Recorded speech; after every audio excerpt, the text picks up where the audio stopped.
Enggak.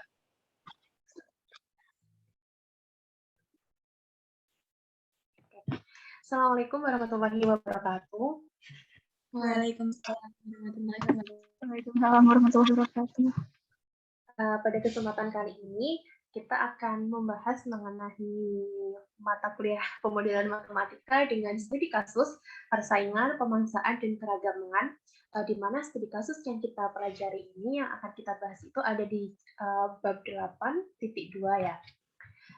Kami dari kelompok pertama yang beranggotakan Ike Dia Ayu dengan NIM 19610028, ada Cahya Ramadhani Azhar dengan NIM 19610041, ada Nanda Azza Rotun Nafisa dengan NIM 19610052, lalu ada Harifa dengan NIM 19610081, dan saya sendiri Talia Ayuda Salsabila dengan NIM 19610101.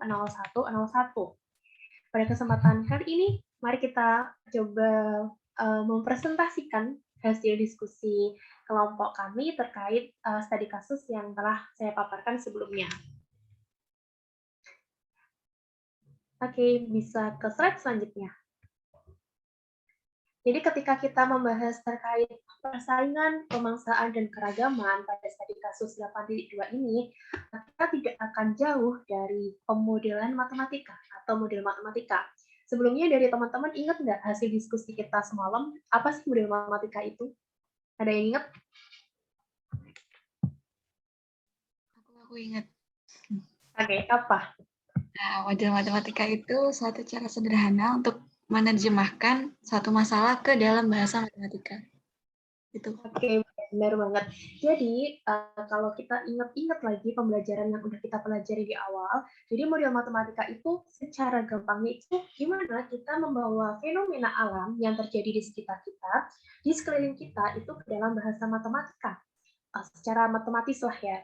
Nah, model matematika di sini dapat digunakan untuk memprediksi, tapi juga bisa buat menyelidiki hipotesis yang berbeda terkait tentang alam. Kenapa kok hipotesis yang berbeda? Karena ketika kita membahas tentang suatu kasus, katakanlah, pasti kan setiap orang punya argumen yang berbeda. Maka dari itu, pasti hipotesis dengan orang yang lainnya itu kan berbeda. Maka dari itu, kita bisa memanfaatkan model matematika ini. Nah, ketika kita membahas model matematika kasus persaingan, pemangsaan, dan keragaman, masih ingat kan ya pastinya, kita tuh sering banget mendengar kasus tentang predator mangsa atau predator prey yang mungkin itu tuh udah kita pelajarin di materi sistem persamaan beda, terus di model populasi atau katakanlah sekarang kita tuh juga menyinggung materi itu gitu. Di mana di kasus ini kita itu akan mengulik gimana sih interaksi antara dua buah spesies tertentu dalam suatu ekosistem itu dia stabil atau enggak. Dia tuh gimana sih? Intinya kayak itu. Nah, pada kesempatan kali ini di 8.2 ini kebetulan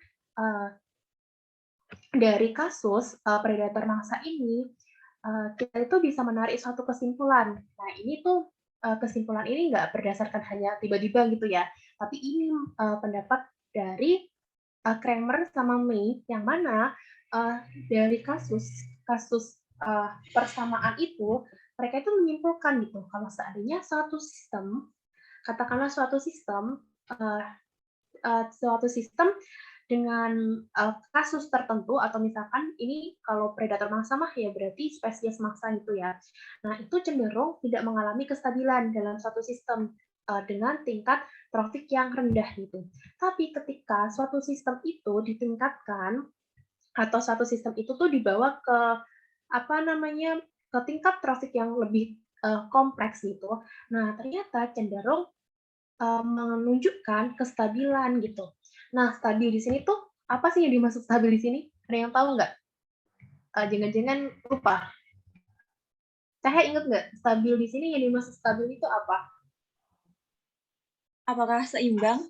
Oh, betul.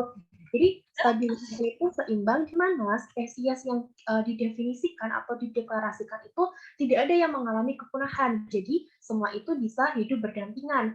Nah, sistem yang seimbang ini atau sistem yang menunjukkan kestabilan ini tuh dicoba sama Paris sama Saila ini. Mereka itu mencoba pakai kayak memvalidasi suatu ide gitu ya dengan komputer. Terus mereka mencoba menambahkan suatu variabel lain yaitu predator atau pemangsa ini di suatu sistem itu ternyata menunjukkan kestabilan atau enggak kayak gitu. Nah, pada kesempatan kali ini, nah variabel-variabel yang ada ini tuh coba dimodelkan. Nah, kalau teman-teman lihat di slide ini, kan ada dua spesies mangsa yang dideklarasikan sebagai N1 dan N2, dan predator ini N3. Ini model kayak model kompetisi sederhana antara N1 dan N2. Jadi model kompetisi sederhana itu maksudnya mereka itu cuma melihat dua spesies itu, spesies N1, N2, jadi interaksinya mereka berdua itu gimana. Nah, ini yang dimaksud kompetisi sederhana ya, cuma ada dua spesies doang. Gimana N1 dan N2 ini tuh pakai model populasi logistik. Model populasi pertumbuhan logistik ini udah kita pelajari di pertemuan sebelumnya, di mana kita ingat gitu rumusnya. Mungkin kalau mungkin penggunaannya kita kurang tahu juga, tapi secara rumus model pertumbuhan logistik ini tuh bisa kita peroleh dengan cara dx per dt, perubahan pertumbuhannya itu dia dapat diperoleh dari rx. R ini di sini adalah selisih laju kelahiran dengan laju kematian yang dikalikan dengan X yang dikurangi dengan R per K, suatu konstanta tertentu yang dikalikan X kuadrat. Tuh. Terus ditambah suatu variabel lain yaitu predator N3. Yang mana tingkat kelahirannya itu bergantung pada nilai N1, N2 ini dimodelkan kayak gini. N1 aksen bisa kita peroleh dengan cara N1 yang dikalikan epsilon 1 dikurangi alfa 11 N1 dikurangi alfa 12 N2 dikurangi alfa 13 N3. Sedangkan N2 aksen bisa kita peroleh dengan cara N2 yang dikalikan epsilon 2 dikurangi alfa 21 N1 dikurangi alfa 22 N2 dikurangi alfa 23 N3. Sedangkan N3 aksennya ini sama dengan N3 yang dikalikan negatif epsilon 3 ditambah alfa 31 N1 ditambah alfa 32 N2. Nah, ketika kita bahas model sistem persamaannya kayak gini nih, mungkin kita bertanya-tanya, dapatnya dari mana gitu. Nah, kebetulan hasil diskusi dari kelompok kami selama berhari-hari, kita tuh cuma dapat kayak mengambil suatu kesimpulan dari variabel-variabel yang ada gitu, dari parameter yang ada di persamaan itu, di mana kita menangkap bahwasannya parameter epsilon ini menunjukkan laju pertumbuhan. Jadi kalau epsilon 1 ya berarti laju pertumbuhan spesies mangsa 1, epsilon 2 ini laju pertumbuhan spesies mangsa 2, epsilon 3 ini laju pertumbuhan predator atau pemangsa. Nah, untuk alfa sendiri, kita percaya atau kita meyakini, ibarat kata kita hidup sebagai manusia, pasti sebagai manusia kan kita tidak bisa lepas gitu dari manusia yang lain. Kita punya ketergantungan atau keterikatan. Nah, di sini juga di mana spesies 1 dan 2 ini ataupun predator di suatu sistem, katakanlah suatu sistem ini ya habitat mereka katakanlah ya. Nah, di sini mereka itu tuh pastinya punya keterikatan. Maksudnya punya keterikatan ini kehadiran masing-masing itu memberikan impact atau memberikan pengaruh terhadap spesies yang lain. Nah, kita simbolkan alfa ini tuh tanda kalau masing-masing spesies ini tuh apa namanya nyebutnya saling berinteraksi. Nah, itu. Jadi kalau alfa 11 ya berarti impact-nya spesies 1 terhadap spesiesnya sendiri gitu. Kalau alfa 12 berarti akibat atau nilai koefisien dari kehadiran spesies mangsa 1 terhadap spesies mangsa 2. Kalau alfa 13 ya berarti nilai koefisien dari kehadiran mangsa 1 terhadap predatornya. Begitu juga alfa 21, alfa 22, alfa 23 dan seterusnya. Nah, untuk nilai alfa 31, alfa 32 ini ini kayak kita percaya kalau ini tuh nilai koefisien dari ini apa namanya laju pemangsaan gitu. Jadi 31 ya berarti laju pemangsaan pemangsa N3 terhadap mangsa N1 atau spesies 1 gitu. Alpha 32 ya berarti laju pemangsaan predator terhadap spesies mangsa 2. Nah, pada kasus ini kan tadi disebutkan bahwasannya kita percaya kalau seandainya suatu sistem dengan tingkat trofik rendah itu cenderung tidak mengalami kestabilan, sedangkan ketika di tingkat trofik tertentu atau kita tingkatkan kompleksitasnya itu tuh mengalami kestabilan. Nah, di sini kita akan membagi kasus ini ke dalam 3 kasus di mana kita akan menunjukkan gimana sih itu bisa stabil. Nah, itu akan dijelaskan oleh rekan saya. Silahkan. Baik, terima kasih Talia atas penjelasannya sangat jelas sekali ya. Di sini saya akan menjelaskan bagian dari beberapa kasus. Namun pada kali ini kelompok kami telah mempelajari dan telah membaginya menjadi 3 bagian, yaitu atau 3 kasus, yaitu kasus yang pertama, kedua, dan ketiga. Dan untuk saya sendiri di sini saya akan menjelaskan mengenai ketidakstabilan sistem. Baik, maksud dari ketidakstabilan sistem di sini yaitu dengan tidak adanya predator atau N3-nya sama dengan 0. Tadi telah dijelaskan oleh Talia, N3 itu adalah predator ya. Jadi ketika tidak stabil, maka tidak ada predator. Kami memiliki model kompetisi sederhana yang memprediksi kepunahan semua kecuali satu spesies dalam banyak kasus, yaitu ketika alfa 11, alfa 22 dikurangi alfa 12, alfa 21 kurang dari sama dengan 0. Sekarang, mulai dengan nilai parameter yang memastikan ketidakstabilan untuk model kompetisi dengan menyertakan predatornya. Sistem baru dapat stabil bahkan ketika kita tidak memiliki predasi yang sama, yaitu alfa 13 sama dengan alfa 23, atau dengan kata lain, alfa tadi kan interaksi atau pengaruh interaksi. Jadi di sini pengaruh interaksi antara spesies mangsa pertama dengan predator itu akan sama dengan pengaruh interaksi antara spesies mangsa kedua dengan predator. Dan untuk alfa 31 juga sama dengan alfa 32, atau dengan kata lain, pengaruh interaksi antara predator dengan mangsa pertama itu akan sama dengan pengaruh interaksi antara predator dengan spesies mangsa yang kedua. Di sini belum.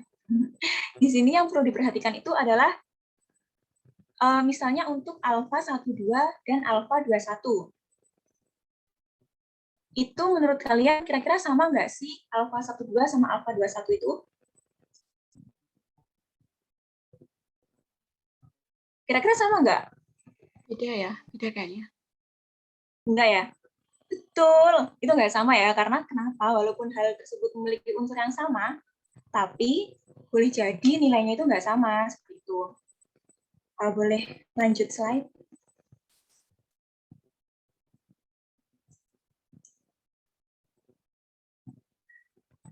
Baik, itu merupakan gambar dari kasus 8.1.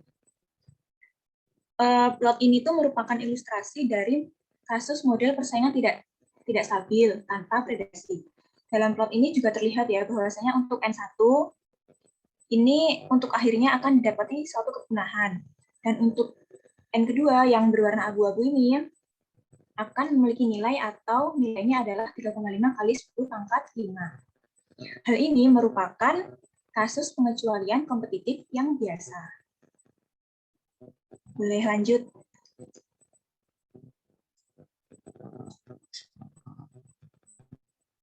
Ya, masih dengan plot dari kasus 8.1, di sini untuk N1 kita misalkan kelinci, seperti itu.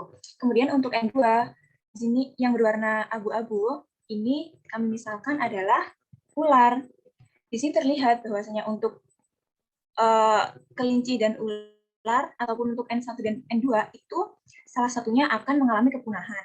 Nah, maka dari itu model tersebutlah yang dinamakan model persaingan tidak stabil.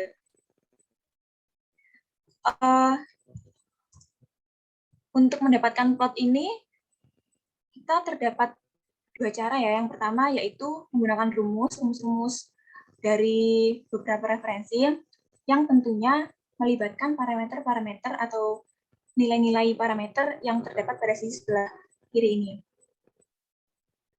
Namun, kita juga bisa nih untuk mencari plot itu dengan cara simpelnya. Ada yang tahu nggak nih cara simpel bikin plot? Kayak software. Jadi tinggal kita masukin aja model matematika yang udah kita punya ke software yang kita kuasai, kayak Minitab lagi, kayak Python, terus Octave mungkin, Maple, MATLAB, kayak gitu-gitu nggak sih? Oh, betul banget. Nah, dengan begitu kan kita jadi sangat terbantu kan ya untuk menentukan plotnya. Kemudian nilai-nilai dari parameter untuk kasus ke 8.1 ini adalah antara lain alfa 11 yaitu 9 kali 10 pangkat min 5, kemudian alfa 12 3 kali 10 pangkat min 5, alfa 13 adalah 0. 0 nih, kenapa? Ada yang tahu nggak? Apa tadi yang 0? Kenapa kok alfa 13 itu di sini 0? Alfa 13, karena di sini kan nggak ada predator, otomatis nggak ada interaksi dong. Betul banget. Selanjutnya yaitu alfa 21 adalah 3 kali 10 pangkat min 5, kemudian alfa 22-nya 0,6 kali 10 pangkat min 5, kemudian alfa 23-nya juga 0. Di sini alasannya masih sama ya, dikarenakan di sini kan tidak terdapat predasi, sehingga hasilnya akan 0. Kemudian epsilon 1 sama dengan 3, atau laju pertumbuhan spesies mangsa pertama 3, kemudian laju pertumbuhan spesies mangsa kedua adalah 2,1. Dengan populasi awalnya adalah N1 sama dengan N2, yaitu 3 kali 10 pangkat 3.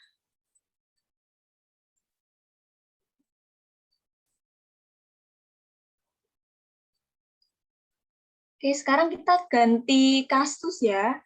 Untuk kasus selanjutnya, yaitu kasus di 8.2. Perbedaan antara kasus yang pertama tadi dengan kasus yang sekarang itu terletak pada predatornya. Jadi yang pertama tadi tidak terdapat predator, dan untuk yang sekarang predator dimasukkan, atau yang kita sebut sebagai N3 tadi ya. Kita misalkan di sini untuk N3-nya atau predatornya adalah elang. Dengan alasan elang kan dapat memakan kelinci dan juga ular, jadi pantaslah dijadikan predator seperti itu. Dan iya, terus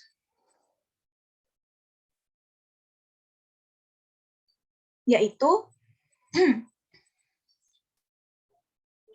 dan pemangsaan setiap spesies mangsa adalah sama.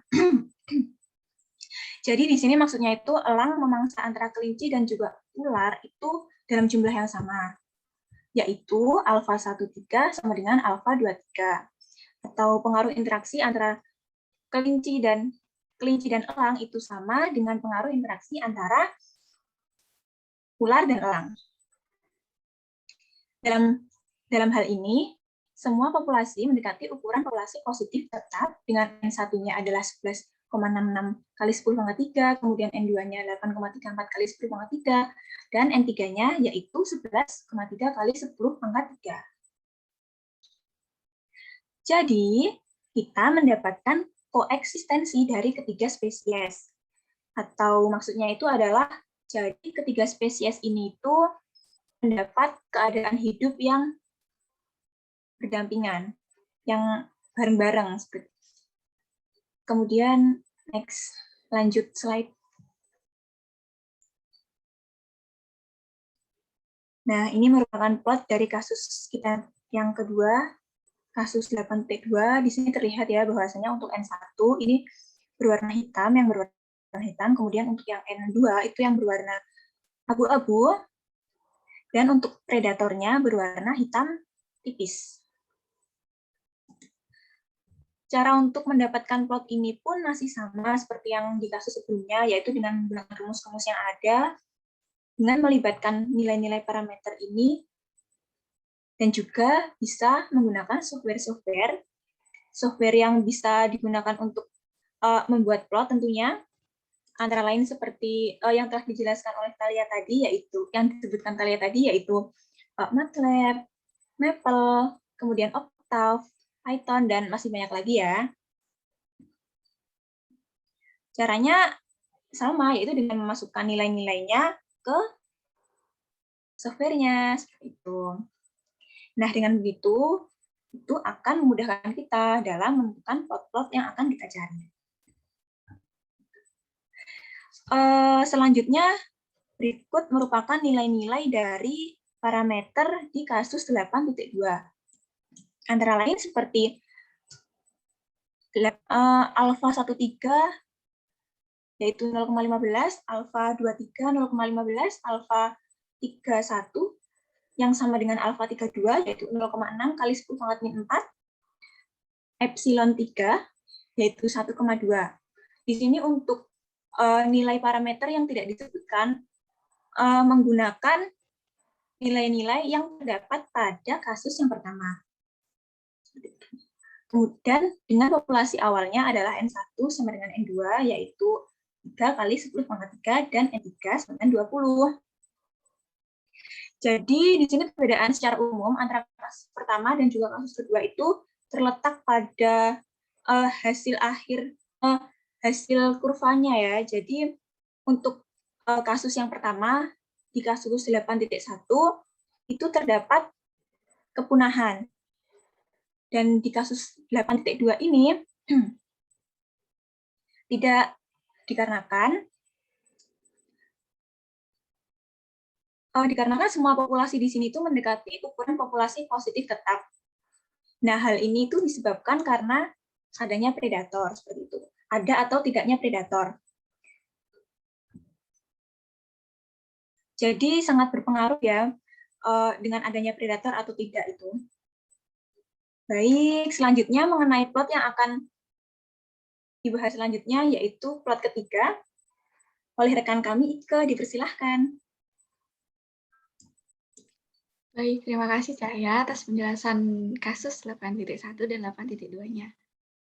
Kemudian, di sini saya akan melanjutkan grafik ke kasus 8.3, di mana grafik ini mengilustrasikan kasus sistem yang stabil, di mana ketiga populasi hidup berdampingan tetapi tanpa kondisi predasi yang sama. Nah, ditemukan hasilnya itu adalah N1-nya itu adalah 69,4 kali 10 pangkat 3, N2-nya 16,7 kali 10 pangkat 3, dan N3-nya 11,1 kali 10 pangkat 3.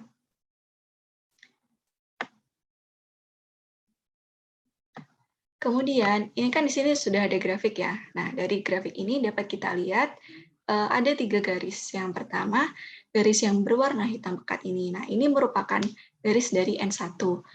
Kemudian ada garis yang berwarna abu-abu. Ini merupakan N2. Dan yang ketiga adalah garis yang berwarna hitam halus. Ini merupakan N3. Nah, pada slide sebelumnya kan sudah dipaparkan ya, dari mana hasil N1, sudah dipaparkan hasil dari N1, N2, dan N3. Mungkin ada yang tahu dari mana mendapatkan N1, N2, dan N3 itu? Teman-teman mungkin ada yang tahu?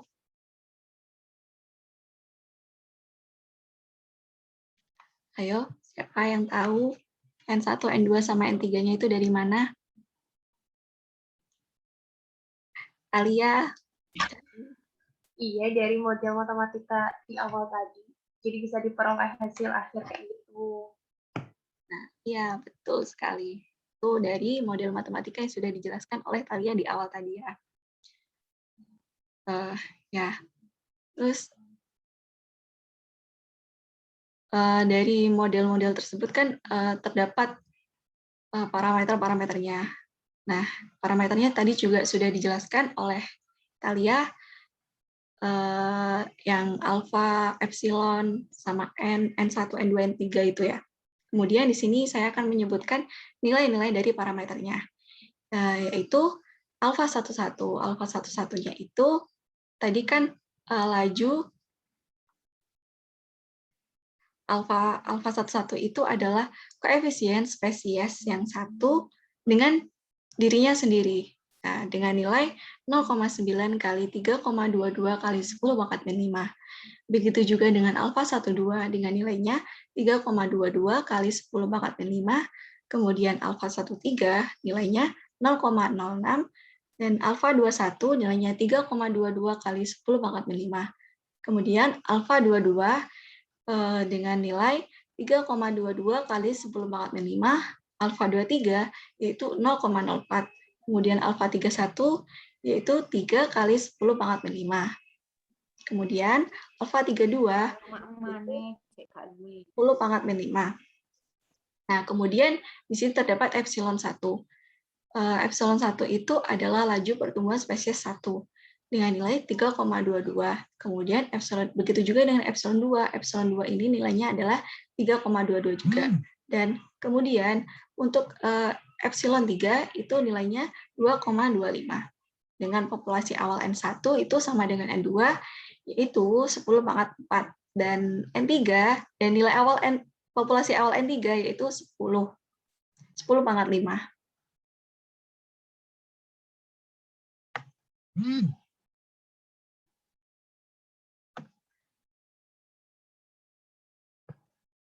Nah, kemudian setelah kita mempelajari kasus 8.1, 8.2, dan 8.3 tadi, kita dapat menarik kesimpulan di mana ketika kita lihat kembali pada kasus 8.1 dan 8.2 tadi, kasus tersebut menggambarkan bahwa model populasi untuk dua spesies tunggal itu mungkin tidak stabil. Oleh karena itu, kita modelkan dengan N3. Nah, jadi kita taruh predator, di mana ya, N3 itu adalah satu predator spesies yang lain untuk mendapatkan sistem yang stabil dengan kegigihan dan koeksistensi. Tadi kan sudah dijelaskan oleh Cahya apa itu koeksistensi. Nah, mungkin ada yang ingat apa itu koeksistensi?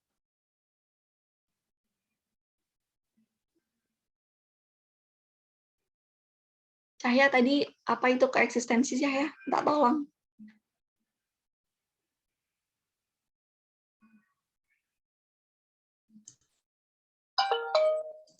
Iya, koeksistensi ya. Jadi koeksistensi itu kalau menurut diskusi kami kemarin itu para spesies itu dapat hidup secara berdampingan seperti itu. Ya. Nah, jadi itu adalah koeksistensi. Nah, sebagaimana yang sudah dijelaskan tadi oleh rekan saya, Talia, suatu sistem dalam tingkat trofik rendah cenderung mengalami ketidakstabilan. Akan tetapi, ketika suatu sistem ditingkatkan kompleksitasnya, dalam kasus ini adanya pemangsa atau predator tadi itu ya. Nah, dari situ suatu sistem itu mungkin akan mencapai kestabilan gitu. Jadi itu adalah kesimpulan dari ketiga kasus tadi. Untuk selanjutnya kita akan membahas mengenai integrasi dalam Al-Quran dan hadis. Yang pertama yaitu integrasi dalam Al-Quran akan dijelaskan oleh rekan saya yaitu Ahda. Silahkan Ahda.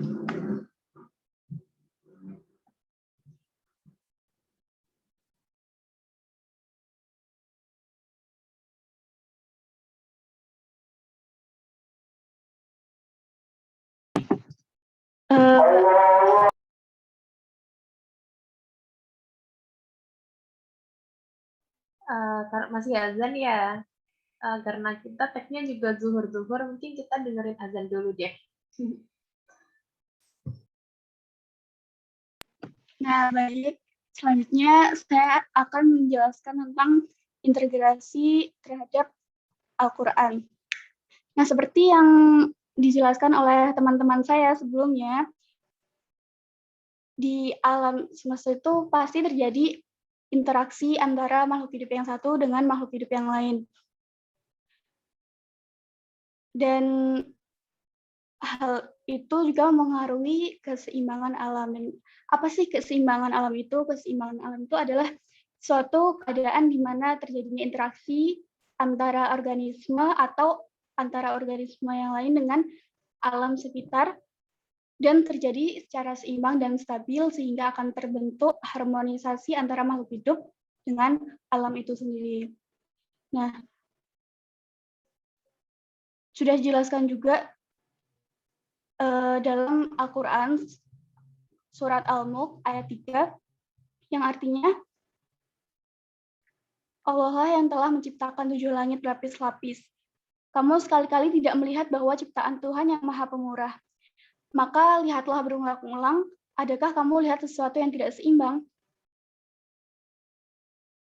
Nah, ayat ini menjelaskan bahwa Allah Subhanahu wa Ta'ala telah menciptakan 7 langit berlapis-lapis yang tidak ada satu makhluk pun dapat melakukannya. Dan tiap-tiap benda alam itu seakan-akan berdiri kokoh tanpa adanya tiang-tiang menyangganya. Dan dalam alam semesta ini kita tidak melihat kekacauan dan ketidakseimbangan karena tidak ada satupun dari ciptaan Allah Subhanahu wa Ta'ala yang melampaui batas yang telah ditentukannya, baik dengan menambah ataupun mengurangi. Nah, jadi semua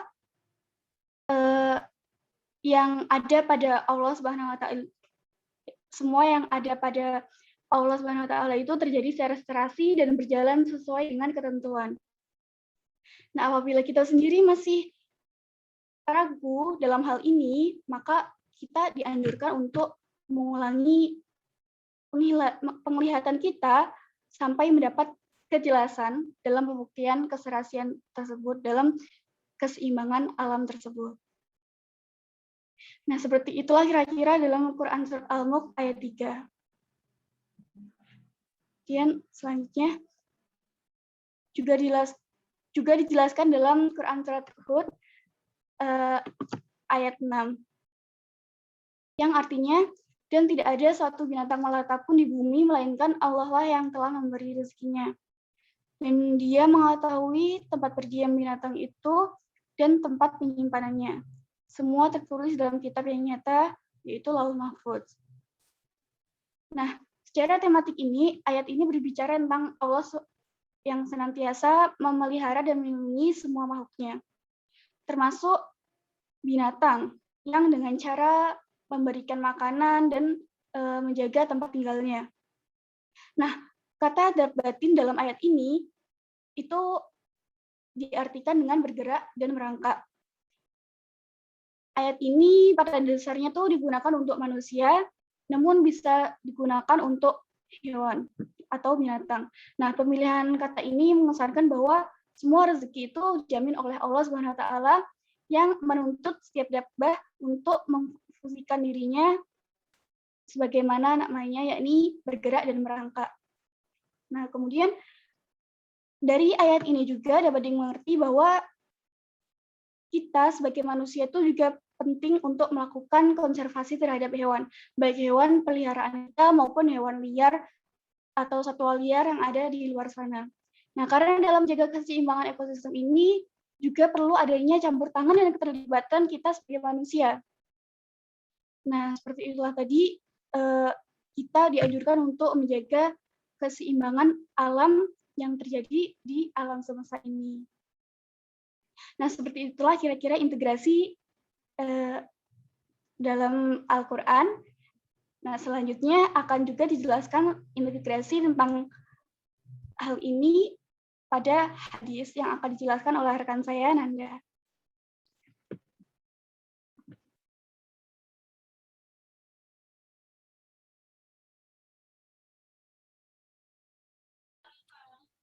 Jadi saat ini kita kan mempelajari tentang pemodelan matematika, beberapa model populasi yang diperluas. Nah, dalam studi kasus persaingan, pemangsa, dan keragaman. Nah, langsung saja saya akan menjelaskan mengenai integrasi dengan hadis. Nah, jadi untuk pendahuluannya, jadi Allah itu menciptakan alam semesta itu dengan sempurna dan memberikan kepercayaan itu kepada kita manusia untuk mengelolanya. Gitu. Kemudian sama sih seperti yang udah disampaikan oleh rekan saya tadi yaitu Ahda. Jadi kita itu harus menjaga keseimbangan apa ya lingkungan kayak ekosistem kita gitu. Oke, langsung aja saya bacakan hadisnya terlebih dahulu ya. Jadi ini yang pertama hadis Jabir bin Abdullah radhiyallahu an beliau berkata ada beberapa orang dari kami mempunyai simpanan tanah lalu mereka berkata kami akan sewakan tanah itu untuk mengolahnya dengan sepertiga hasilnya, seperempat, dan seperdua. Rasulullah SAW kemudian bersabda, barang siapa ada memiliki tanah, maka hendaklah ia tanami atau serahkan kepada saudaranya untuk dimanfaatkan. Maka jika ia enggan, hendaklah ia memperhatikan sendiri memelihara tanah itu. Hadis riwayat Imam Bukhari dalam kitab Al-Hibah. Oke, jadi pada intinya Rasulullah itu memerintahkan kita untuk menghidupkan lahan yang mati. Kenapa? Karena jika lahan itu hidup, maka dapat dimanfaatkan dan ekosistem juga akan bertumbuh. Kemudian langsung lanjut ke hadis yang kedua ya, karena hadis yang kedua juga tidak jauh beda sih dari yang pertama. Oke, yang kedua ini hadis tentang perintah untuk menanam pohon atau reboisasi. Nah, saya bacakan ya, hadis dari Anas radhiyallahu an. Beliau berkata, Rasulullah SAW bersabda, seseorang muslim tidaklah menanam sebatang pohon atau menabur benih ke tanah, lalu datang burung atau manusia atau binatang memakan sebagian daripadanya, melainkan apa yang dimakan itu merupakan sedekahnya. Hadis riwayat Imam Bukhari. Nah, jadi mengapa Rasulullah memerintahkan agar kita dapat agar dapat memanfaatkan? Karena dengan dimanfaatkan itu lahan-lahan yang kayak seperti menghidupkan lahan, kemudian menanam pohon itu kan dapat menjadi habitat atau jadi kelangsungan hidup bagi makhluk hidup yang lain kayak misalnya hewan-hewan, burung-burung gitu.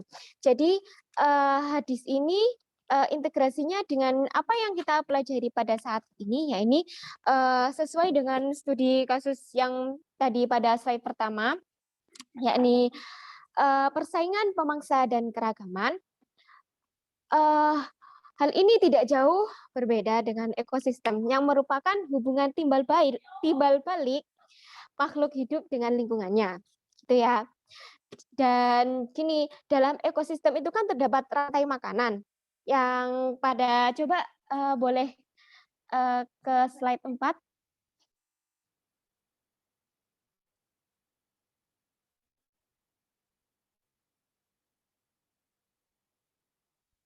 Ya, di sini di slide 4 pada poin untuk dua spesies pangsa N1 dan N2 dan predator N3. Nah, sama seperti di ekosistem. Jadi di ekosistem itu juga kayak di rantai makanan itu ada mangsa, ada yang dimangsa, predator. Nah, jadi semuanya ini tuh harus seimbang. Kenapa? Karena jika tidak seimbang, maka akan menjadi rusak. Jika rusak, maka rantai makanannya akan rusak, ekosistem juga ikut rusak. Nah, jika ekosistem rusak, maka bisa berujung kepada kepunahan. Oleh karena itu, adanya pemodelan matematika bisa menjadi sebagai jadi materi ini tuh bisa buat model perhitungan yang dapat digunakan agar kayak misalnya pemangsaan itu biar tetap stabilnya itu gimana, biar kayak ekosistemnya itu seimbang. Oh, jadi predatornya harus banyak, harus segini gitu. Gitu sih. Dan dengan itu juga kita dapat mengatasi kepunahan dan juga pastinya keragaman yang ada di bumi ini tuh tetap dijaga, apalagi di Indonesia yang banyak keragaman itu ya kayak flora, fauna dan sebagainya. Begitu cukup dari saya. Gimana rekan-rekan? Insya Allah untuk materi yang udah kita diskusikan selama beberapa hari sehingga kita bisa presentasi hari ini udah tersampaikan dengan baik. Semoga nggak ada yang kurang. Atau mungkin dari teman-teman ada yang mau nambahin kata-kata penutup?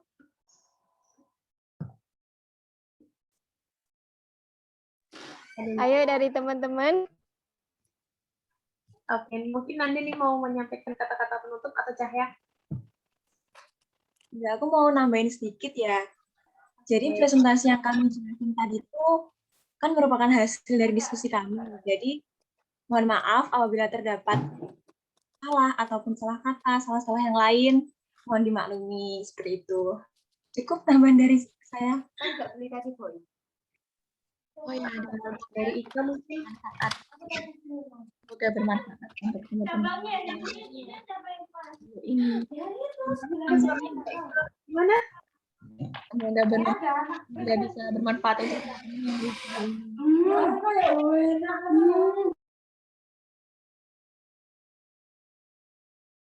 Dari Ahdi ada tambahan nggak? Ya, jadi terima kasih sudah menyimak sampai sampai selesai, dan maaf juga apabila banyak kekurangan. Seperti itulah hasil diskusi kami selama ini. Ya, terima kasih. Ya, jadi untuk diskusi kita terkait studi kasus 8.2 ini, kenapa sih kok dari tadi integrasinya terhadap ayat Al-Quran atau hadis itu ngebahasnya kok tanaman, tanah? Karena ketika kita membahas suatu sistem, katakanlah sistem, apalagi hewan ya, yang kita bahas dari tadi, itu kan tinggal di suatu habitat tertentu yang mana pastinya kan tinggalnya di alam, di bumi kan, tinggalnya di menapak di tanah gitu. Jadi untuk mencapai satu keseimbangan atau katakanlah untuk semua itu bisa hidup berdampingan, koeksistensinya tinggi, otomatis dari segi habitat atau sistemnya itu diperkuat. Maka dari itu, dari tadi ayat Al-Quran ataupun hadis yang kita sampaikan itu lebih membahas atau kita analogikan ke situ. Mungkin karena dari kami udah cukup presentasinya, mungkin bisa diakhiri. Akhir kalam, wassalamualaikum warahmatullahi wabarakatuh. Waalaikumsalam warahmatullahi wabarakatuh. Terima kasih. Terima kasih.